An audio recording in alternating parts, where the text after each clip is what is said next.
সত্যি আমি ভাবতে পারিনি যে এতটা সুন্দর হবে। বোঝা বোঝা বোঝা আর কত বোঝা দেবে আমার ঘাড়ে।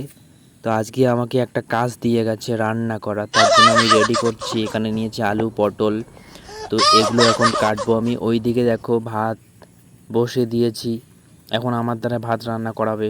তো এখানে আমি আলুটা কুটে নিলাম ভালোভাবে।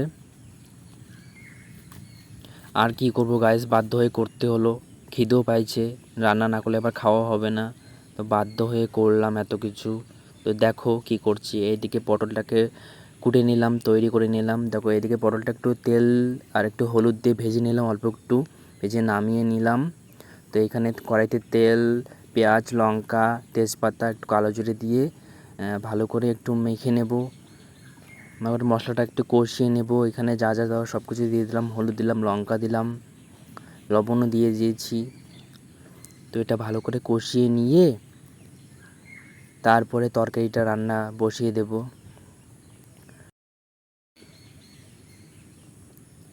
ফাইনালি বসিয়ে দিয়েছি তরকারি রান্না, তবে ভিডিও করতে ভুলে গেছি গাইস, তো কিছু মনে করো না। তোমরা অনেকে জিজ্ঞাসা করো দাদা তোমার ক্যামেরাম্যানকে, তো এইটা হলো আমার ক্যামেরাম্যান। তো এটা একটু বড় হয়, আমি ছোট করে নিয়েছি। তো ফাইনালি সিদ্ধ হয়ে গেল, এটাকে এখন গ্লাস দিয়ে একটু করে নেব।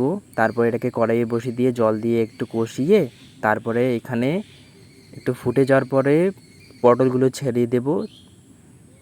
ছেড়ে দিয়ে একটু ঢাকনা দিয়ে সেদ্ধ করে নেব, তাহলে একটু ভালো হবে। কেননা পটলগুলো আমি শুধু ভেজে নিয়েছি, তাছাড়া এগুলো অতটা সেদ্ধ হয়নি।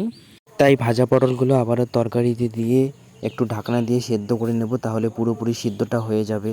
পটলের তরকারি রান্না প্রায় শেষের দিকে, তো একটু গরম মশলা দিয়ে একটু গরম করে নামিয়ে নেব তরকারিটাকে। পরিমাণ মতো গরম মশলা দিয়ে দেবেন সবাই। বাড়িতে অবশ্যই একবার ট্রাই করে দেখবেন এই রেসিপিটা, খুব ভালো লাগবে তোমাদের। সরি গাইস, কারেন্ট চলে গেল তাই একটু অন্ধকার অন্ধকার লাগছে। তো যাই হোক, দেখতেই পারছো অল্প কত সুন্দর করে ফুটছে, খুব সুন্দর একটা গন্ধ ছড়াচ্ছে গাইস। তো দেখতেই পারছো কত সুন্দর ফুটে উঠছে তরকারিটা। যাই হোক, এটা একটু গরম করে নামিয়ে নেব। ফাইনালি নামিয়ে নিলাম তরকারিটাকে। দেখো কত সুন্দর রঙটা হয়েছে, খুব ভালোই, একদম পুরো একদম কি বলে ধনী রেসিপি। আমরা তো গরিব। তো যাই হোক, আমি মাঝে সাঝে একটু ধনী রেসিপি রান্না করি সবাইকে দেখানোর জন্য। দেখো কত সুন্দর দমদমা হয়েছে পটলের তরকারিটা।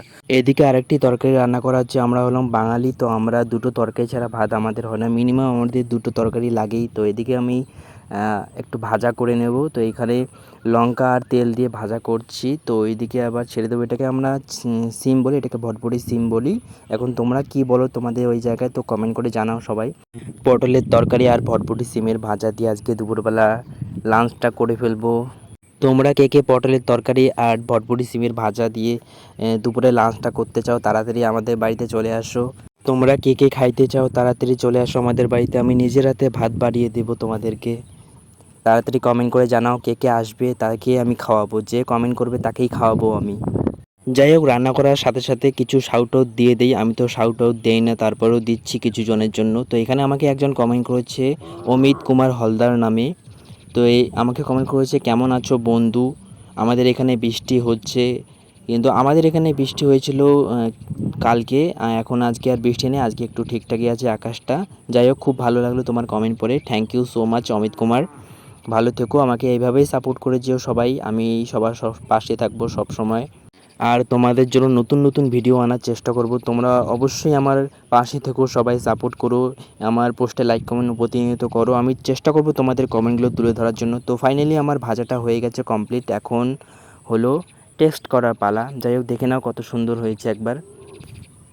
এখন একটু থালাতে সাজিয়ে নেব। তো এখানে ভাত নিয়েছি, এখানে পটলের তরকারি একটু দিলাম। তো যাই হোক, অল্প একটু দিয়ে হবে না, আমি যেহেতু খাবো তো এখানে একটু বেশি করে নেব। তো এখন দুটো পটল নিয়ে নেব।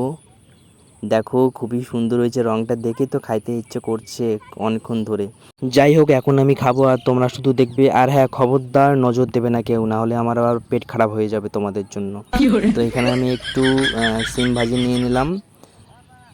তো দেখো খুবই সুন্দর, খুব ভালো লাগছে, ভালোভাবে ডেকোরেশন যেটুকু পেয়েছি সেটুকুই করেছি। যাই হোক, আমরা তো ছোটো লোক, গরিব মানুষ, অতটাও নেই যে তোমাদেরকে আমি দেখাবো। যাই হোক, আমি এখন টেস্ট করছি, যেটুকুই পেরেছি তোমাদেরকে দেখানোর জন্য সবটাই আমার বেস্ট অফ দ্য বেস্ট দিয়ে দিয়েছি। তো যাই হোক, এখন আমি টেস্ট করব। সত্যি আমি ভাবতে পারিনি যে এতটা সুন্দর হবে। এত কষ্ট করে ভিডিওটা করলাম, একটি কমেন্ট করে যাওয়া উচিত তোমাদের।